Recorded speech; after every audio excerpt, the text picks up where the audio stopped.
아멘. 할렐루야. 메리 크리스마스. 옆 사람에게 메리 크리스마스. 메리 크리스마스. 오늘이 바로 성탄절입니다.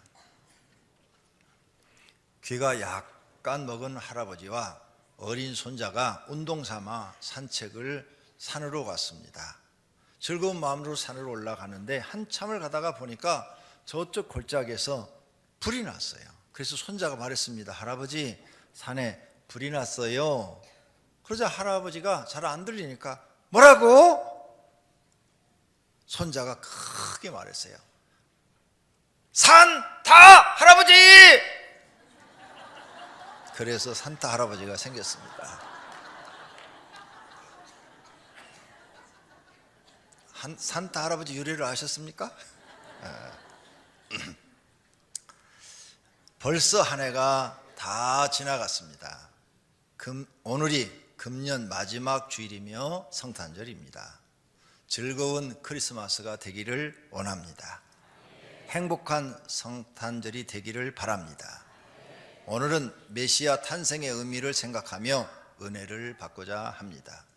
메시아의 뜻은 히브리어입니다. 히브리어로 메시아, 아람어로는 이사, 그 다음에 그리스어로는 메시아, 이렇습니다. 이 문자적인 뜻은 기름을 바른 자라는, 기름을 부은 자, 이런 뜻을 가지고 있습니다. 이 낱말은 고대 이스라엘의 예법에 쓰인 말로 지위가 높은 사람을 얘기한 겁니다. 그래서 메시아, 지위가 높은 사람, 특히 유대 사람이 지도자를 가리키는 것으로 풀이되고 있습니다. 메시아는 향료를 몸에 바르는 예법에 따라 그 말이, 즉 기름을 몸에다 붓는다 이거죠. 그 예법에 따라 이 말이 생긴 것으로 여겨지며, 이에 해당하는 사람은, 기름 부음을 받는 사람은 대제사장, 왕, 예언자였습니다. 오늘날 메시아는 대략 세 가지 의미로 쓰입니다. 유대의 교회에서는 이사야서의 예언 등과 같은 그 이스라엘을 구원할 통치자, 다윗과 같은 구원하고 통치자를 메시아라 그러고, 일반적으로는 이 세상을 구원할 자 또는 해방시킨 자를 메시아라 그러고, 우리 기독교에서는 예수 그리스도를 메시아라 그럽니다. 그런데 우리가 말한 이 메시아는 이 세 가지 의미를 다 가지고 있는 것입니다. 1세기에 유대인들은 다나크는 구약 성경을 말합니다. 구약 성경의 예언서들을 하나님에 의해 세워진 지도자로, 이스라엘을 이끌어 로마에서 대응할 자로 해석했습니다. 기독교인들은 이 예언들을 영적인 구원자로 해석하며 예수를 메시아라고 믿었습니다. 이슬람 교도에서 예수는 이사라고 이렇게 아랍어로 말을 합니다. 역시 메시아를 아랍어로 마시라고 합니다. 마시라고 부릅니다. 디나크 구약 성경을 그리스도로 번역한 70인역에는 메시아에 해당되는 모든 말이 그리스도로 번역이 되어 있습니다. 성경 중에, 신약 성경에 메시아 이렇게 번역하지 않고, 그리스도 이렇게 번역하지 않고 그냥 메시아 이렇게 한 구절이 두 군데 나오는데, 요한복음 1장 41절과 4장 25절입니다. 요한복음 1장 41절을 보면, 그가 먼저 자기의 형제 시몬을 찾아가 말하되 우리가 메시아를 만났다 하고, 메시아는 번역하면 그리스도라 이렇게 기록되어 있습니다. 4장 25절에는 여자가 이르되 메시아 곧 그리스도라 하는 이가 오실 줄을 내가 아노니 그가 오시면 모든 것을 우리에게 알려주시리이다 하고, 사마리아 우물가의 여인이 예수님한테 하신 말입니다. 쉽게 말하면 메시아는 히브리어, 그리스도는 헬라어, 한국말로는 구원자, 구세주, 이런 뜻을 가지고 있습니다. 오늘 본문은 동방박사 이야기입니다. 동방박사는 세상을 구원할 분을 기다렸습니다. 어느 날 그들이 별을 관측하고 연구를 하고 있는데 이상한 별이 하나 나타났습니다. 그 별이 움직이기 시작하는 겁니다. 전혀 없던 별이었어요. 과거에 없던 별이었습니다. 그런데 그 별이 움직이기 시작하는 거예요. 그런데 이 별이 특이합니다. 낮에도 보이는 거예요. 그런데 다른 사람 눈에는 또 안 보이는 거예요. 이 세 사람 눈에만 보이는 거예요. 모든 사람 눈에 그 별이 다 보였다면 세상 모든 사람들이 희한하다, 어떻게 별이 저렇게 많이 움직여? 움직여도 뭐 조금 움직인다면 모르는데 계속 움직이는 거예요. 이건 있을 수 없는 겁니다. 특별한 별인 겁니다. 하나님께서 이 동방 박사들에게만 보여주는 특별한 별이죠. 이 세 사람은 똑같이 영감을 얻었습니다. 저 별은 세상을 구원할 메시아가 탄생하는 것을 알려주는 별이다. 그러니 찾아가서 경배를 드리자. 세 박사는 메시아를 만나기 위해서 왕에게 드릴, 만악의 왕에게 드릴 선물을 준비했습니다. 한 박사는 비싼 황금을 준비했습니다. 왕을 만나러 가는데 이 정도는 준비를 해야지.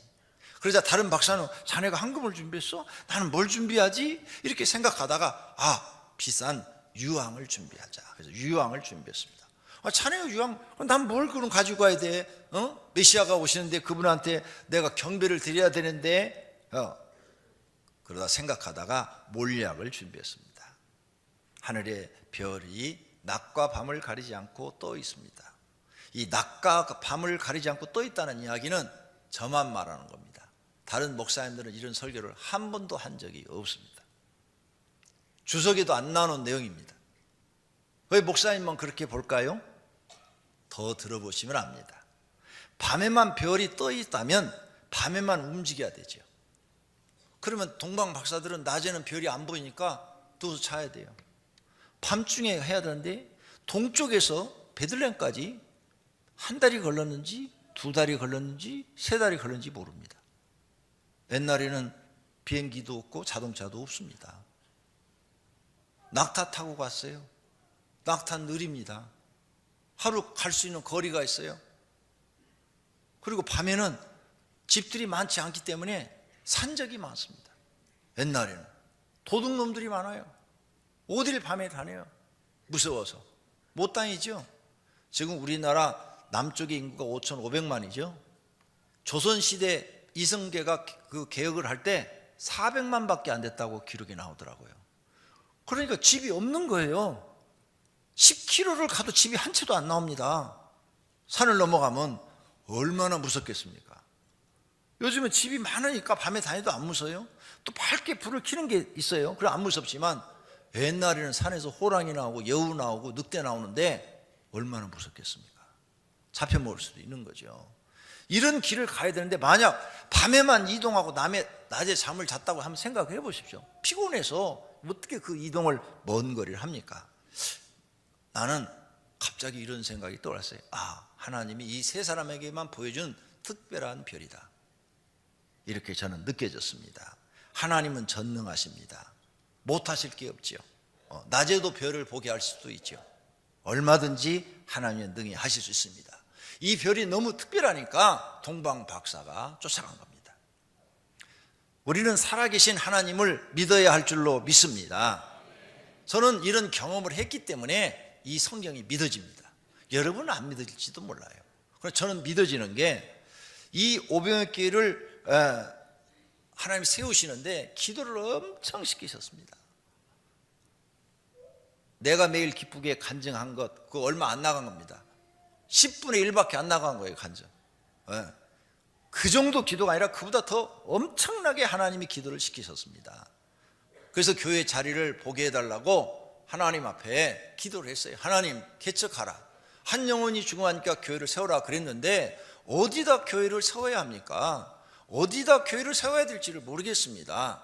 그러니까 하나님 교회 세울 장소를 알려주세요. 그런데 탁 기도를 일주일 동안 하고 내려오면 하늘에서 십자가가 둥둥둥둥 떠서 갑니다. 낮에 그래요. 낮에 하늘에서 다른 사람 눈에들은 안 보이는데 저희 집사람 눈에만 딱 보이는 거예요. 그래서 십자가를 쭉 쫓아가요. 십자가만 쫓아가는데 갑자기 사라져요. 그럼 아무리 기도해도 안 보입니다. 그럼 또 산에 올라가 일주일을 기도를 해요. 월요일서부터 막 토요일까지 기도하고 내려와서 주일 예배 드리고 그 다음 주 월요일부터 또 교회 자리를 보러 다닙니다. 그럼 또 십자가가 나타나요. 둥둥둥둥 떠가다가 어느 정도 가면 또 없어져요. 그러면요 산에 또 그 다음 주에 올라가서 또 일주일을 기도를 합니다. 기도원에 가서 또 일주일을 기도를 해요. 기도를 얼마나 했는지 모릅니다. 그런데 십자가가 안 보일 때는 자꾸 제 마음에 저 송파에 가서 개척하고 싶은 거예요. 새로운 도시, 막 개발되는 도시, 거기 가서 교회를 하면 사람들이 몰려드니까 그런 곳에 가서 교회를 하고 싶은 거예요. 그런데 그쪽으로만 가면 십자가가 사라져버리는 거예요. 하늘에 떠있는 십자가가 없어져 버리는 거예요. 그래서 또 일주일 동안 또 산에 올라가 또 기도를 합니다. 그러면 또 십자가가 보이는 거예요. 하늘에 떠있는 거예요, 십자가가. 그래서 하늘을 보고 십자가를 보고 쫓아가는데 그렇게 몇 달을 하다가 탁 가서 꽂힌 곳이 강명시 158에 36번지 지붕에 가서 탁 내려앉는 거예요, 이렇게. 그래서 저기가 하나님이 교회를 세우라는 곳인가 보다 하고 그 옆에 부동산에 가서 찾아가지고 물어봤어요. 저 장소 얻고 싶은데 비어 있습니까? 교회는 줍니까? 이런 거 물어봤더니 부동산에서 하는 얘기가 목사님 두 분이 먼저 개척을 해서 몇 년 동안 거기서 교회를 하다가 안 돼가지고 문 닫고 다 가셨대요. 그리고 지금 몇 달째 빈 상태로 있다는 거예요. 신기하잖아요. 그러니까 교회 준다고, 그동안 교회 했다고, 주인이 몇 달 비어 있으니까 빨리 아무라도 주라고 그랬다고, 계약하시려면 빨리 하시라고 그러는 거예요. 그래가지고 계약을 했습니다. 15평 얻어가지고 했어요. 조그만 공간이죠. 의자 10개 놓고 6자짜리 의자 10개 놓고 예배를 드렸습니다. 그런데 하나님께서 세우라는 곳에 교회를 세웠더니 이렇게 큰 대교회로 성장시켜 주신 줄로 믿습니다. 낮에 하나님이 그렇게 인도했다니까요. 낮에. 신기한 일이잖아요. 낮에 다른 사람 눈에는 안 보여요. 하늘에 어떻게 십자가가 둥둥둥둥 떠가지고 이렇게 인도합니까? 말도 안 되죠. 더 놀라운 얘기도 많은데 오늘은 이 설교만 해야 돼요. 이 교회는 하나님께서 세우신 교회예요. 한 영혼이 중요하니까 교회를 세우라 하고 교회 장소까지 정해줘서 세우신 교회입니다. 이 교회의 특징은 뭐냐? 십자가에 대해서 바르게 전하는 교회입니다. 모든 사람들이 십자가는 무거운 짐, 고난 이렇게 생각합니다. 아닙니다. 십자가는 여러분에게 주어진 사명입니다. 그 사명을 짊어지고 가니라고 힘이 드는 겁니다. 여러분의 가정의 남편으로서, 아내로서, 부모로서, 자식으로서의 그 사명입니다. 그 사명을 짊어지고 가려니까 여러분이 힘드는 거예요. 그거 다 벗어버리고 혼자 가서 사시면 노숙자가 돼서 편안하게 살 겁니다. 그렇게 못하잖아요. 그거 짊어지고 가려니까 그렇게 힘이 드는 거예요. 교회에서도 하나님 주신 사명, 목사는 목사의 사명, 장로는 장로의 사명, 권사는 권사의 사명, 집사는 집사의 사명, 각 부장의 사명, 이거 짊어지고 가려니 너무 힘든 거예요. 고난이 아니라 사명이란 말입니다. 예수님도 이 십자가 지고 하는 게 사명이었어요. 이거 지기 싫었어요. 그래서 겟세마네 동산에서 기도했어요. 하나님, 이거 꼭 앉으면 안 됩니까? 이 잔을 내게서 피하면 안 됩니까? 이마에 땀이 흐르도록 기도했다고 그랬어요. 땀이 변하여 핏방울이 됐다고 그랬어요. 얼마나 기도를 강하게 했으면, 목숨 걸고 했으면 이마에 땀이 변하여 핏방울이 되도록 기도했겠습니까? 그런데 내 원대로 마옵시고 아버지의 원대로 하옵소서 하고 자기 몸을 기꺼이 포로로 주고 고난과 멸시와 천대를 받고 십자가 위에서 죽으신 것입니다. 여러분의 사명, 여러분이 죽어야 이루는 겁니다. 하나님 말씀대로 죽어야 그 사명을 이루는 거예요. 이 십자가를 여러분이 지지 않고 살려고 발부둥 치기 때문에 힘든 거예요.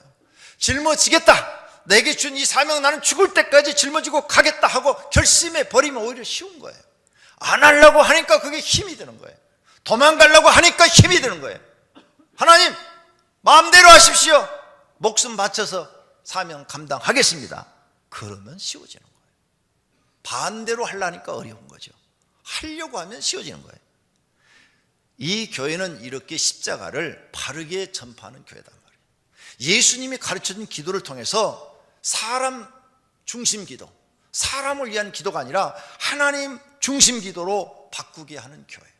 그래서 하나님 앞에 나를 맞추는 기도, 그것이 주님이 가르친 기도 순서예요.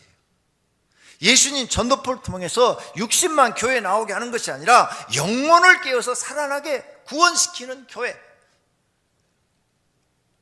관계 맺기에서 교회 아무리 데려와도 성령이 그 속에 들어가지 않으면 구원 못 받습니다. 그런데 예수님 전도법은 이미 그 가정집, 직장 아니면 사업장에서 성령이 역사해서 하나님의 은혜와 능력을 보여주고 그들을 예수 믿게 하는 거죠. 불신자의 병을 치료해주고 불신자의 귀신을 쫓아내주고 불신자의 문제를 놓고 기도했더니 불신자의 문제가 해결이 되고, 그러니 그들이 하나님 정말 살아계시네 이미 깨닫고 주님을 영접하게 만드는 것이 예수님의 전도법인 것입니다. 또 이 교회는 하나님을 믿으면 자신이 죽어야 하고 자기 십자가를 지고 예수님을 따라가야 한다고 가르치는 교회입니다. 성경의 모든 말씀이 하나님 사랑, 이웃 사랑을 실천하라고 되어 있다고 가르치는 교회예요. 초대 교회의 부흥의 모습을 본받아 그대로 행하는 교회입니다. 예수님의 가르침과 능력을 그대로 순종하며 행하는 교회입니다. 어떤 분이 기도해도요, 우리 교회를 놓고 기도해서 응답받은 분들은 다 이와 같이 말합니다. 오병이어교회는 하나님이 기뻐하시는 교회다. 개척할 때부터 기도 많이 하는 사람들이 그 얘기를, 우리 교회 안 나오는 사람들도 다 그 얘기를 합니다. 기도해 보니까 그 교회는 하나님이 매우 기뻐하시는 교회야. 하나님이 함께 하시는 교회야. 여기 계신 성도님들 중에도 기도하다가 이렇게 예배 시간에 여기 예수님이 와서 계신 걸 봤다는 분이 여기 여러 분 지금 앉아 계십니다. 얼마나 이 교회가 복된 교회인지 여러분이 알고 다니시기를 바랍니다. 동방 박사는 별이 내려앉은 집을 찾아가서 아기 예수님이 태어난 걸 경배했어요. 베들레헴에 많은 사람이 삽니다. 베들레헴이 유명한 도시예요. 룻기부터 나오는 그 도시입니다. 룻이 베들레헴으로 갔잖아요.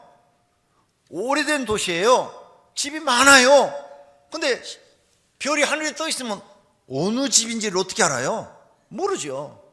별이 내려서 그 집에 지붕에 앉기 전에는 찾기가 어려운 거죠.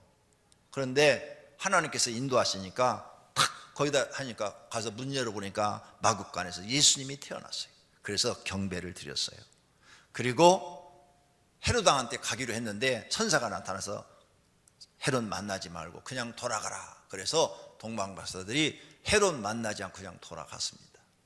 헤롯이 예수님이 태어난 것을 동방박사들로부터 그 집을 어딘지를 알게 되면 예수님을 죽이려고 그랬는데 말 않고 그냥 가버리자 화가 나가지고 2살 이하의 어린아이는 모조리 죽이라 그래가지고 베들레헴 2살 이하 어린아이를 싹 죽여버렸어요. 그래서 그들을 전부 모아가지고 죽인 아이들을 한 곳에다 묻었더라고요. 근데 그 자리에 베들레헴 기념교회가 세워졌어요. 그 지하에 아기 뼈들이 많이 있는 거 제가 눈으로 가서 확인했어요. 한 30년 전에 성지순례를 갔는데 그때 그 베들레헴 교회 최고 지도자가 한국의 신학교 교수들이 성지순례 고고학 연구 차원에서 왔다고 그러니까 들어오라고 그러더니 그 지하로 데려가서 뼈들이 잔뜩 있는 걸 보여주더라고요. 여기가 아기들을 죽여서 버린 장소입니다. 하나님은 그 자리에다가 큰 베들레헴 기념교회를 세웠어요. 하나님이 승리하신 줄로 믿습니다. 우리 교회도 오직 하나님만 경배하는 교회예요. 사람은 전혀 생각지 않는 교회예요. 사람은 아무도 경배받지 못하게 합니다. 철저하게 차단합니다. 지금까지 이 교회가 존재하고 있는 것 기적입니다. 이 기적의 교회에서 지금 예배를 우리는 드리고 있습니다. 모두 하나님께 감사드리시기를 바랍니다. 이 말세에 참다운 하나님의 진리를 듣는 교회가 있다는 것에 대해서 감사해야 됩니다. 여러분이 이제 세월이 많이 가서 이 교회가 100년, 200년이 된다면, 그때까지 만약 예수님이 재림하지 않는다면 지금 내가 한 이 모든 말들이 기록으로 남아서 그때 가서는 소문이 엄청날 겁니다. 하나님이 친히 세우신 교회, 이렇게 소문이 날 거예요. 지금보다도 훨씬 빛나는 교회가 될 줄로 믿습니다. 동방 박사는 메시아의 탄생을 경배할 예물을 준비했어요. 황금 우리가 잘 알아요. 황금이 얼마나 비싼지 잘 알아요. 그 다음 유황입니다. 유황은 올리브가에 속하는 유황나무의 수액을 건조화시켜 만든 약재입니다. 약성은 온화하고 독이 없으며 맵고 씁니다. 기혈을 잘 돌게 하고 진통 효과가 뛰어나고 관절의 통통을 다스리는 약재로도 쓰입니다. 이스라엘 백성뿐만 아니라 이집트에서도 옛날부터 귀하게 쓰인 향료로서 아주 값비싼 것이었답니다. 세 번째가 몰약입니다. 몰약은 장례 때 방부제로 쓰였다고 합니다.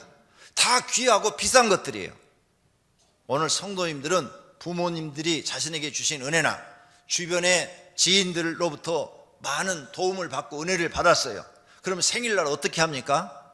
반드시 선물 가지고 갑니다. 그 사람한테 큰 도움을 받았으면 생일 때마다 그 사람을 찾아가서 선물을 드립니다. 나를 도와줘서 감사합니다. 당신이 내게 이런 은혜를 줘서 감사합니다 하고 선물을 드려요. 작은 도움을 받았다면 작은 선물을 드릴 것입니다. 성도님들은 예수님께 얼마만큼 은혜를 받았습니까?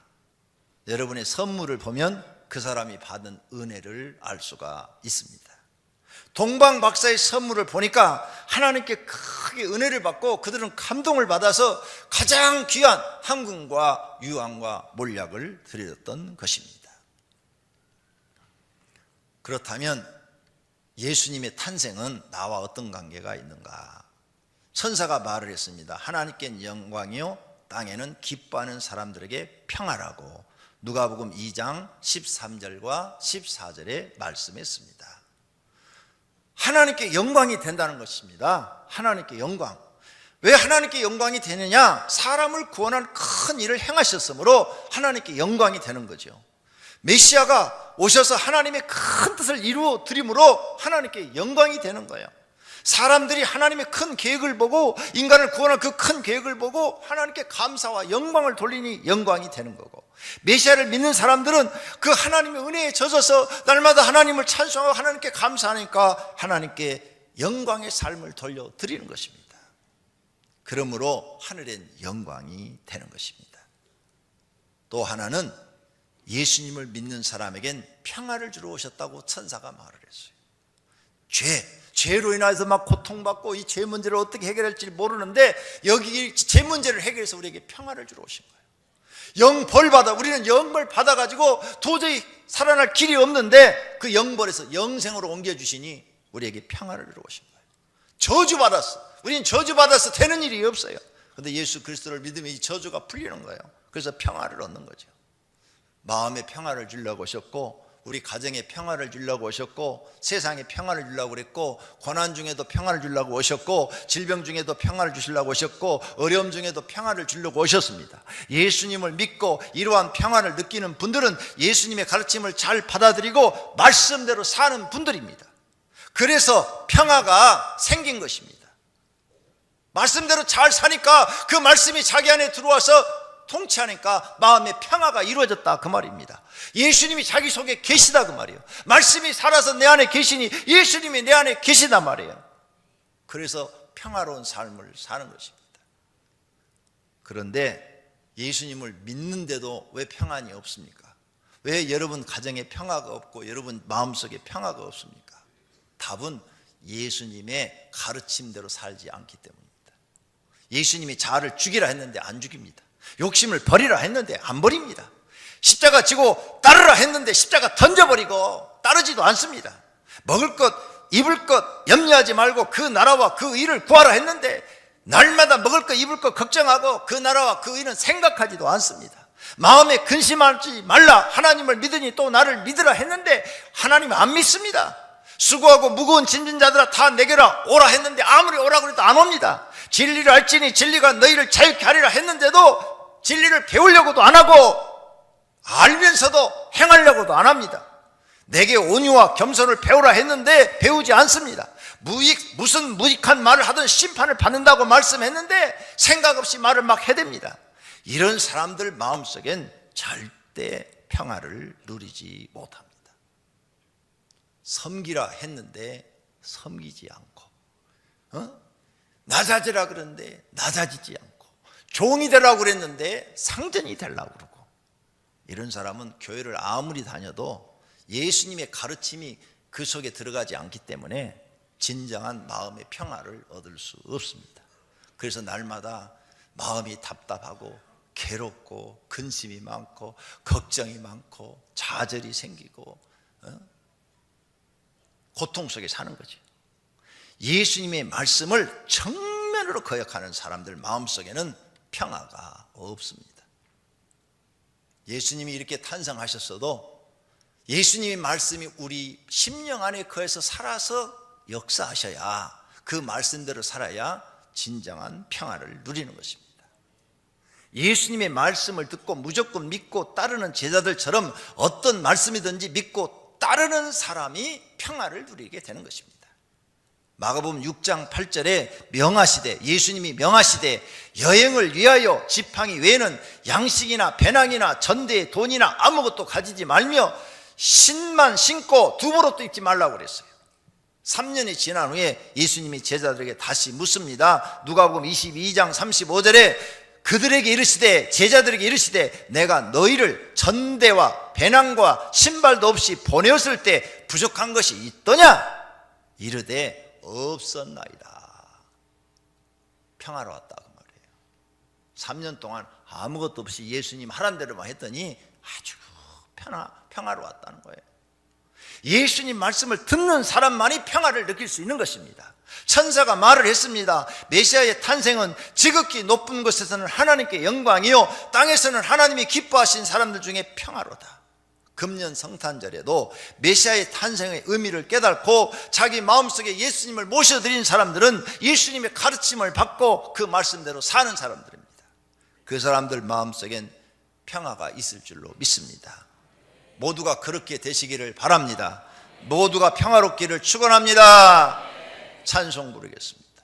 412장.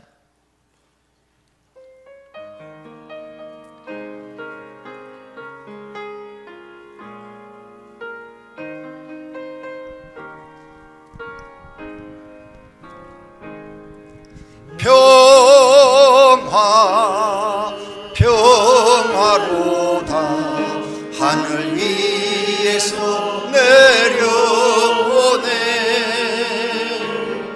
그 사랑의 물결이 영원토록 내 영혼을 덮으소서.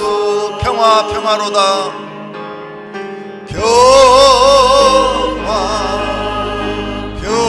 평화로다 하늘 위에서 내려오네. 그 사랑의 물결이 영원토록 내 영혼을 덮으소서. 평화로다.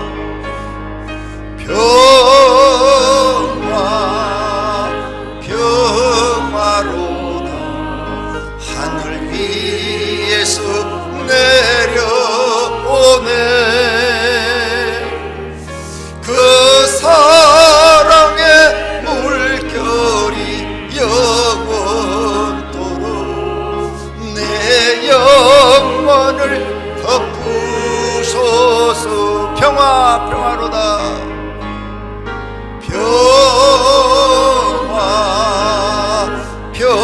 평화로다 하늘 위에서 내려오네. 그 사랑의 물결이 영원토록 내 영혼을 덮으소서. 찬양단 찬양하시고 성도는 눈을 감고 손을 반쯤 드신 다음에 마음을 하나님께로 향하고, 주님 내 마음속에도 평화를 주시옵소서. 예수님이 오신 것은 우리에게 평화를 주러 오셨는데 하나님 내 마음속에 평화를 주시기를 원합니다. 기도할 때 성령님께서 오늘 성탄절날 여러분 마음속에 평화를 주시기를 원합니다. 주여 삼창하고 기도합니다. 주여 주여 주여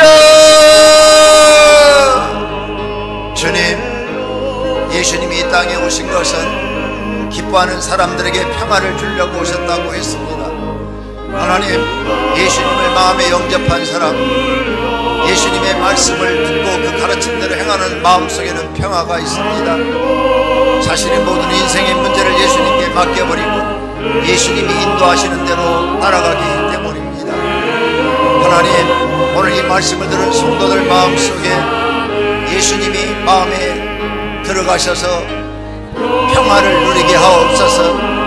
예수님이 이 땅에 오신 것은 하나님께 영광이요 사람들에게 평화입니다.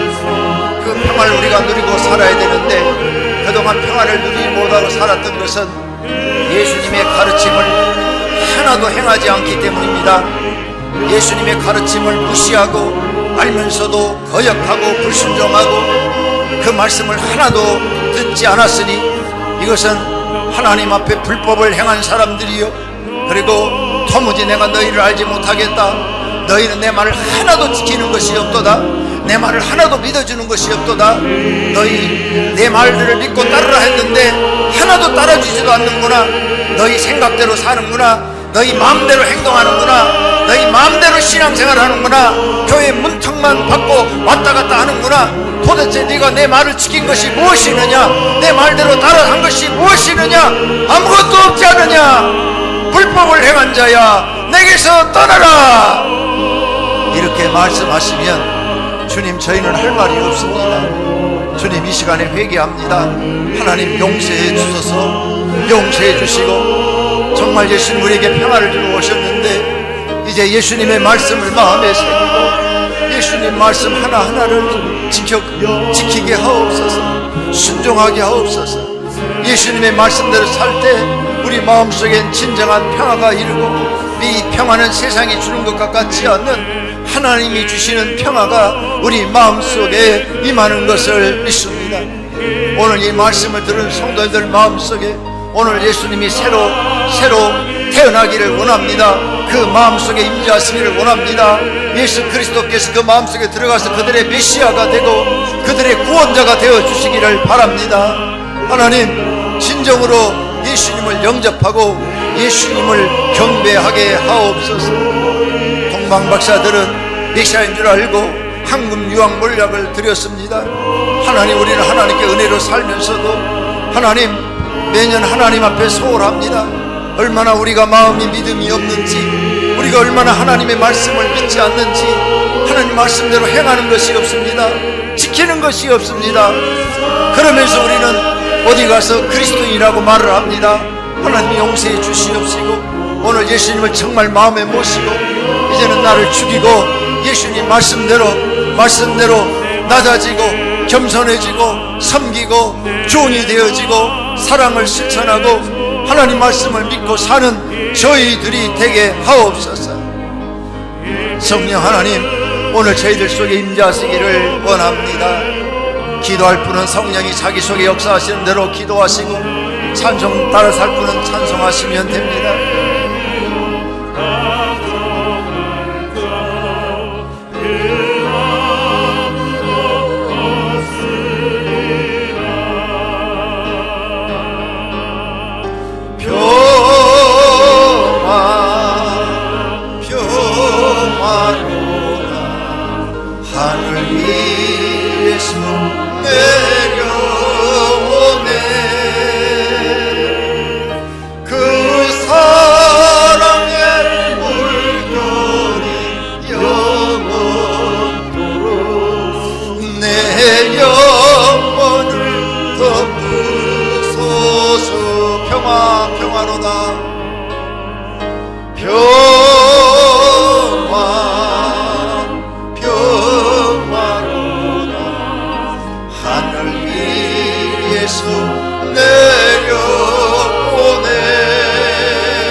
평화로다.